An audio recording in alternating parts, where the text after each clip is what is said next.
I think the fools that we are talking about, they are like 2. At the end of the day, and I was forced to ask her, Madam, how much did this guy give you after 5 days of hard work? And you won't believe, 5,000 naira. 1,000 naira for 24 hours of hard labor. And I was wondering that what exactly is happening. That is the kind of generation we are raising. And I'm sure that lady, if she sees a prostitute on the road, she'll be like, oh my God, why are some ladies disgracing women? Where I'm like, what? Shut up. Somebody you are supposed to go and meet and say, please come and be my mentor. And you are there because she's still better than you. She has more packaging for a product than what you are doing.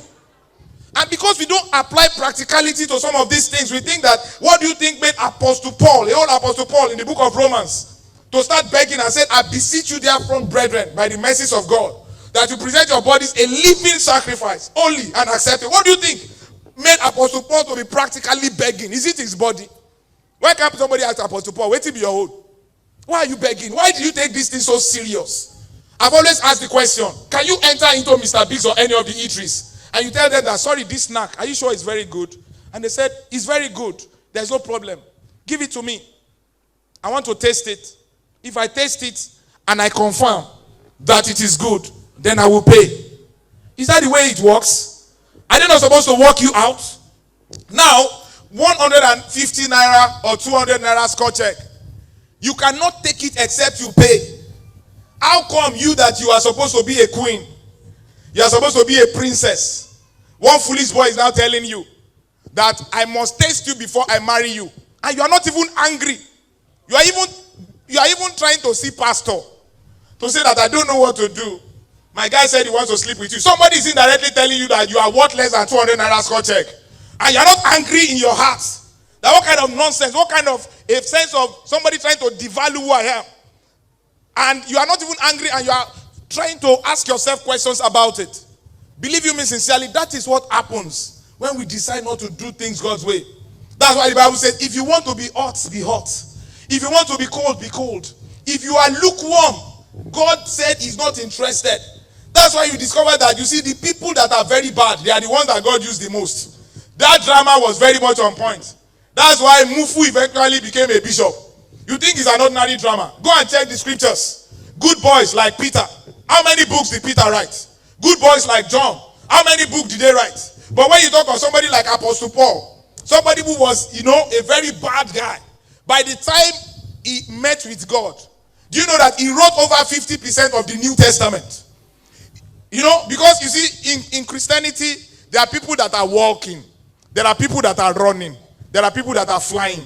And I kept wondering, how did Peter get to the level? Peter was reading something that Paul wrote one day. And Peter was saying, I don't understand what Paul has written. Don't forget, Paul never saw Jesus face to face. It was only Peter that saw him face to face. But Paul that did not meet with Jesus face to face, he began to fly in his walk with God. That is why you don't condemn anybody, you don't judge anybody. Many of the people that you condemn and you judge, you will discover that they will begin to fly with God. And they will fly above the level at which you are. So I want to appeal to us by the mercies of God. We need to understand as youths that when the Bible says, remember God in the days of thy youth, when the evil days are not yet come. That instruction is very profound. You know why? If it doesn't matter, whenever you have to remember God, believe you me, you know what the Bible would have said? Remember now thy Creator, and end it there. He won't say in the days of thy youth. Because he would have said, whether you remember the Creator in the days of your youth or when you are old. Look at those of us that work in the office system. Now, by the time you get to the age of 55 or thereabout, what will happen in the office? They will ask you, and they will tell you that at this point, you have actually tried. But we don't want to disturb you any further. We are going to have a kind of send forth for you. They are going to do a very big party. You know why? They have discovered that physically speaking, that person doesn't have the capacity to do much to the work that is going on. They know that even for the devil is interested in the young person. Even for people that are, people that are actually worshiping the devil and other things, they will always say they want to follow the devil all the way. But those of us that are Christians, many times we begin to tell ourselves a lot of funny things. Some people will say that I will give my life to Christ when I am old. It is when you are 70. You want to begin to sing the song. I surrender all I surrender all. When even the devil is no longer interested. Because he knows that you cannot achieve much. But if you begin to give your life to God, you begin to do what is very right. You begin to do what is correct. As a man, you are a young guy. You are here. You are not married. And you know what is the testimony of an average guy? He will always say that, by the time I meet that responsible woman, I will become responsible. That is a practical example of somebody that will never become responsible. You see, because if we keep on postponing, the time of his responsibility, instead of him to take a decision and say, this is the kind of man I want to be. I want to be a role model to my generation. I want to be a head. I don't want to be the tail. You are expected to be a protector. You are not supposed to be a destroyer. Ladies, listen to me. I've always said this. When a guy insists on having sex with you, it's not that the guy doesn't love you. The truth is that the guy hates you with so much passion. That is why you will see that a boy will be telling his babe, will be telling his girlfriend that I want to have sex with you because I love you. I cannot control the love I have for you. You see, the fact that the guy wants to have sex with you, you know what it indicates? It only indicates that his hormones are working. It's not because he's in love with you. If his hormones are working, he will want to have sex. So don't mix up issues at all. But you know what normally touched me is that same guy that is telling his girlfriend, I cannot but want to have sex with you, when he sees his own younger sister laughing with a boy, you will now see his face. Shade, what are you doing there laughing like an idiot until they will impregnate you? Come on, go inside. Now, question. Why was he very angry when he saw his younger sister with a boy? I would have expected him to have said that, Shade, I think that boy wants to show you the kind of love that I normally show to my girlfriend. So let him carry go. But because he knows that the heart of man is desperately wicked, because he loves his younger sister so much, he doesn't want somebody to destroy her. But he hates his girlfriend so much, he wants to destroy her. Amen. Now, I don't want to go on any further without having questions, because I think it just occurred to me that I'm already derailing from the vision of this program. But have we been blessed so far?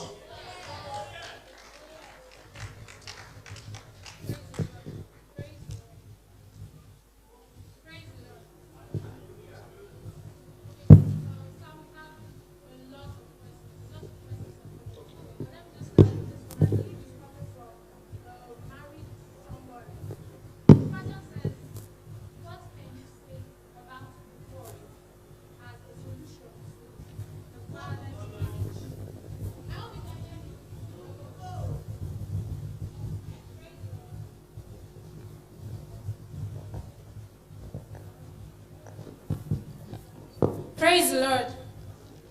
So I believe this is coming from a married person. And the question says, what can you advise as when a divorce should be the solution in a Christian marriage? And it actually has about 3 questions in one.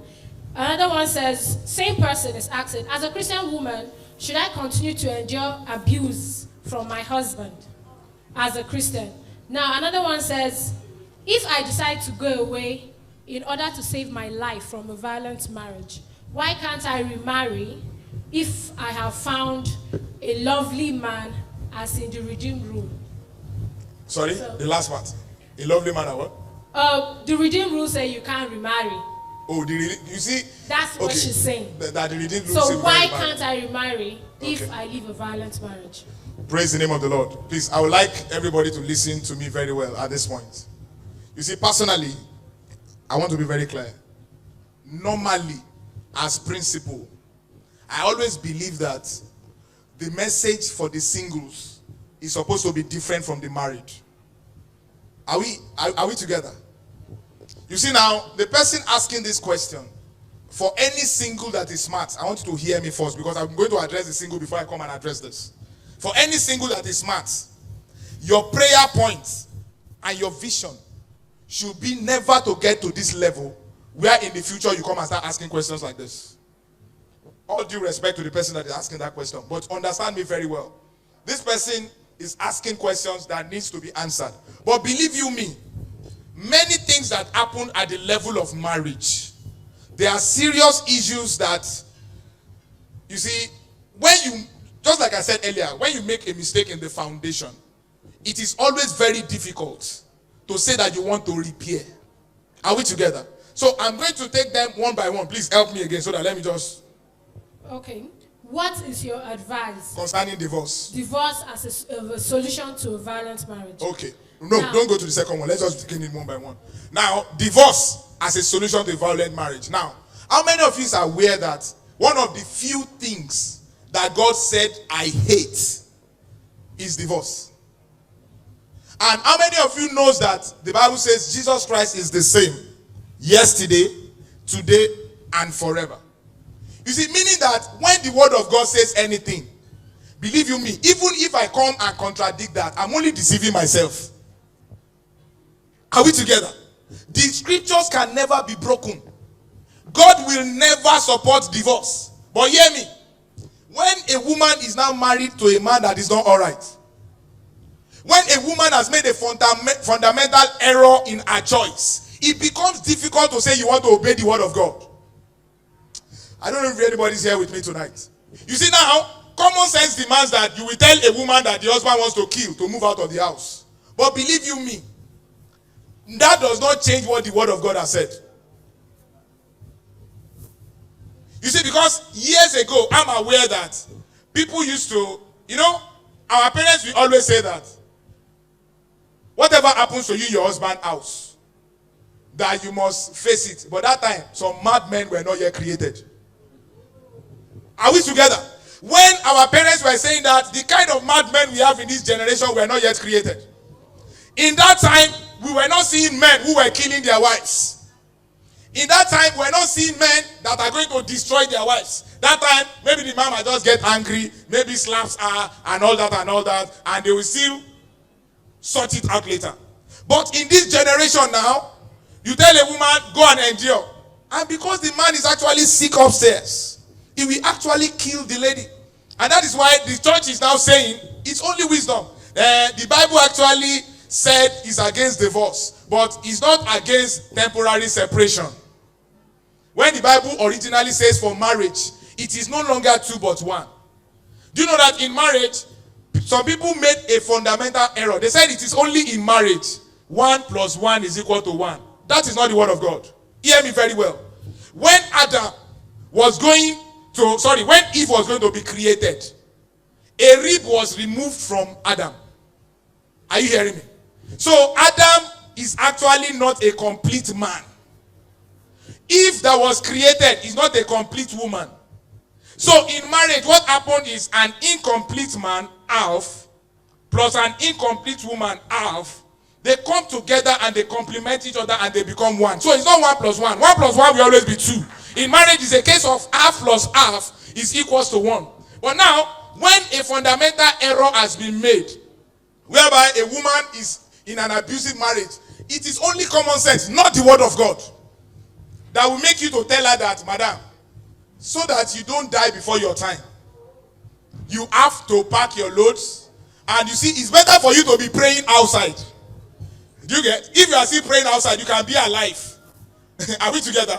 So that is why people give that kind of, that's what we call a permissive will.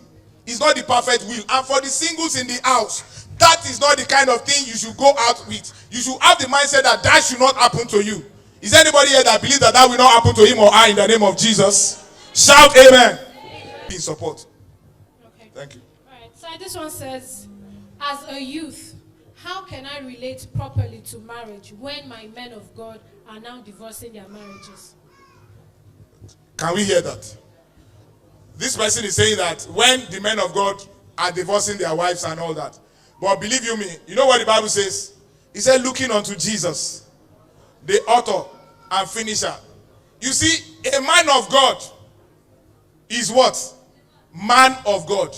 There are two nouns in that word. Man and God. Which one comes first? He is man of God. He's not God of man, to start with. The best of men are still men at their very best. Your own concern should be God in the man, not in that man. Praise the name of the Lord. So if all the men of God decide to start doing error, will that be an excuse for you to say that you want to go into error? So that is not a valid excuse. What is right is right. What is wrong is wrong. What is right can never be wrong, and what is wrong can never be right. Next question. Okay. I have met some young men who say they cannot marry a woman who earns higher than they do, and women also who say they can't marry a man who earns lower than they do. Can you please advise on this? Praise the name of the Lord. You know, there are quite a number of African men that cannot handle successful women because of inferiority complex, basically. And you see, when some people know themselves and they decide to say that they cannot handle such women, I don't think there should be any problem. Because until that person grows up and he kind of ups his game, if I want to use our own word now, anything we analyze here will not change anything. If somebody has serious inferiority complex and he doesn't deal with it, he will not be able to handle a successful person. But let me explain this. And I'm going to use a practical person to explain. One of the greatest, the woman I respect most in my life is this woman of God that has gone to be with the Lord now, Pastor Bimbo Odukoya. And I was very close to her ministry when she was alive. And there's something I know about that woman. Almost everybody that is in that church today came in through her ministry. And it was because her husband gave her the room to operate. Do you know that woman was preaching all over the world? Pastor Taiwo Odukoya, who was the pastor of the church, was only being featured on one radio station. It was as if that man had wisdom. He was allowing his wife to go all out to preach. At the end of the day, the church became popular through the influence of the woman. Can you imagine that man had been a typical African man? One day, the man was in the church, I was in that service, somebody wrote a letter to him. He said, how can you, a old man, you are in the church and your wife is more popular than you are? The man said a lot of things that would have made a very stupid man angry. And Pastor Taiwo just came, he said, can you imagine? He said, this is a type of a man that is so ignorant and is, he doesn't even know. And when you are ignorant and you don't know, you will come out like this to come and say rubbish. And everybody will now know that this person is actually very stupid. He said, did I ever tell this person that I'm competing with my wife? That anytime they say Bimbo is preaching in London, Bimbo is preaching in America, Bimbo is preaching anywhere. Sorry, Bimbo Odukoya. Is Odukoya father's name or my name? Who is he representing? Can you see wisdom? But because when a man doesn't have an understanding of this, and you begin to see your wife as somebody you are fighting with, you'll be like, and they come to tell you that your wife is shining more than you, be like, it's true. Now this house, you go come meet me. Madam, all those you're going up and down, in Africa, it's very wrong. As a woman to be doing, and before you know it, you begin to analyze something that will truncate even how far you can go in life. I hope I've answered that. Okay. I don't know how much more we can take because of time. All right, this one says, in a situation you have 3 partners, knowing fully well that you are supposed to have one. What do you do in a state of confusion, and how can you be safe? How can you be what? Safe. Safe. Yes. In the midst of 3 partners. I think these questions are becoming more and more interesting. Now, one of the things that amazes me is that many times we know what is right, but the what we have inside of us at times leads us and makes us to want to do the wrong things.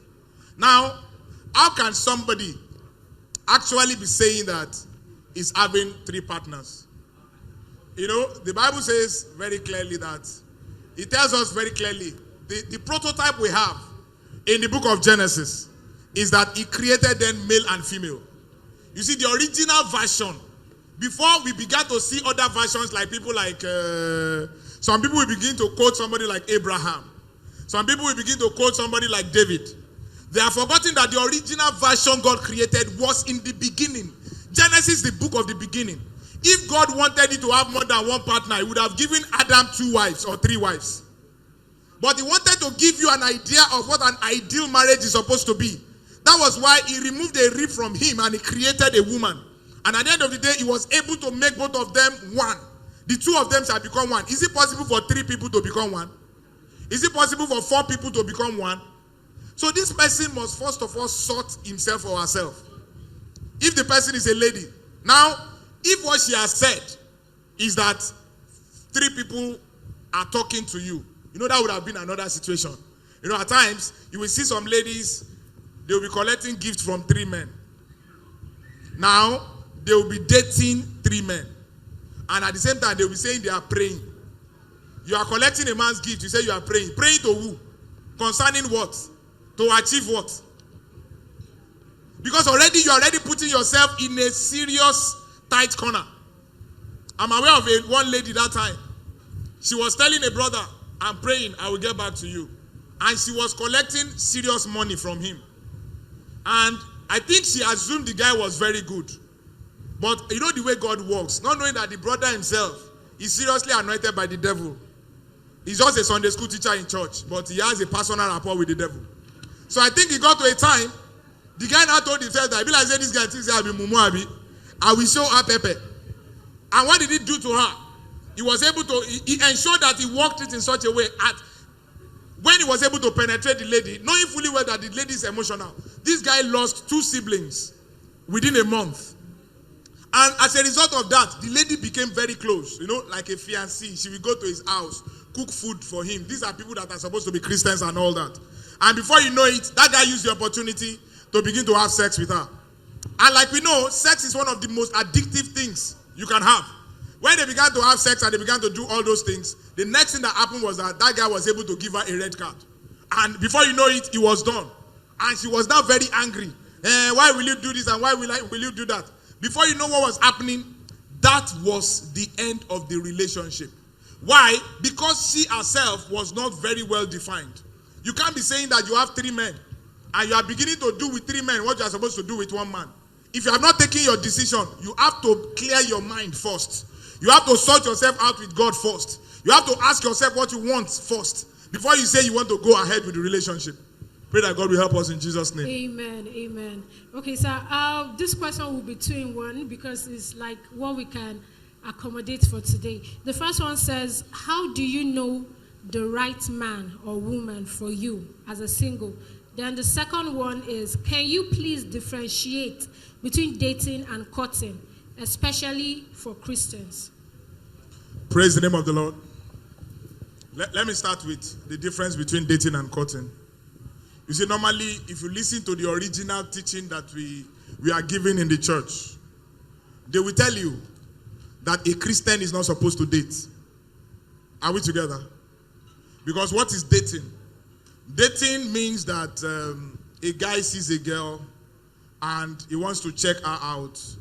He wants them to interact so that he'll be able to confirm if they are compatible or they are not compatible. That is what is supposed to mean normally. And what is courtship? Courtship starts immediately. A man gives his proposal to a lady and the lady says yes. Now, what that simply means is this. For dating, there is no big time commitment yet. At that time, I think it is more like a friendship thing between a guy and a lady. They are still, being friends. But when it gets to the level of courtship, the lady has already said a yes to the guy. And at that time, there is no question about whether I will marry him or not. At the level of courtship, you are asking yourself serious question. When is the wedding date? How many children are we planning to have? Where are we planning to live? What kind of family business are we planning to do? You are asking serious questions about the future. You are not thinking that, should I marry a girl that is short like this? Or a girl that is fat like this? You are beyond that stage. At the courtship level, you have taken a decision. At the dating level, you have not taken a decision. Now, the other question that you ask, how do I know the right person, right? And I've always said this. Most of the time, Mr. Wrong is looking for Miss Right. Most of the time, Miss Wrong is looking for Mr. Right. I've always said this. When a wrong person, a wrong man, gets a right woman, from the little I know about maths, either minus times plus or plus times minus, what are you going to have? You will still have a minus. So the first thing is the person asking for how to know a right person. Are you a right person? I was at Ajayi Crowther University some weeks ago, and I told them, I said, we are going to be having a practical session that I beg you in the name of God. Don't come and ask stupid spiritual questions here. I said, I don't want to hear somebody coming to tell me that, sir, How can I know the will of God for my life when you yourself, you are a will of the devil? Can you imagine somebody that God will not recommend to any of his sons or his daughter coming to ask for the will of God? What is concerned with the will of God?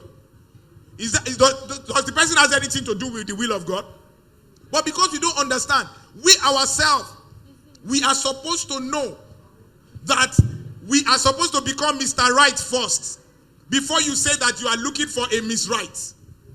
You have to become a Miss Right first. Before you say you are looking for a Mr. Right. If you don't become a right person, believe you me sincerely, it's not going to help you. And when you say that you are now a right person, to say that you want to know who is the right person for you, the question that you should ask yourself is, what kind of life do I want to live? Where exactly am I seeing myself in the future? Where do I want to go? What kind of relationship with God do I have? You see, there are so many things that we are supposed to ask ourselves. Sincerely speaking, many of these issues are not issues that we can answer in 1 hour. The Ajayi Crowther University I was telling you I was in some weeks ago, the sermon was for 1 hour, and I answered questions for 2 hours, and I was able to answer only 60% of their questions. Because these are real life practical issues that takes time for us to explain and for us to understand. And because the way the church is structured many times, we don't get a feedback mechanism. That is one of the reasons why many of us are not living right. You know, in church, it's a one-way traffic. The pastor comes, preach the sermon, does altar call, ends the service, and you go away with more questions than you came. So at the end of the day, many times we are not able to discover things on our own. We are not able to practicalize things on our own. At this point, I think my time is up. Praise the Lord.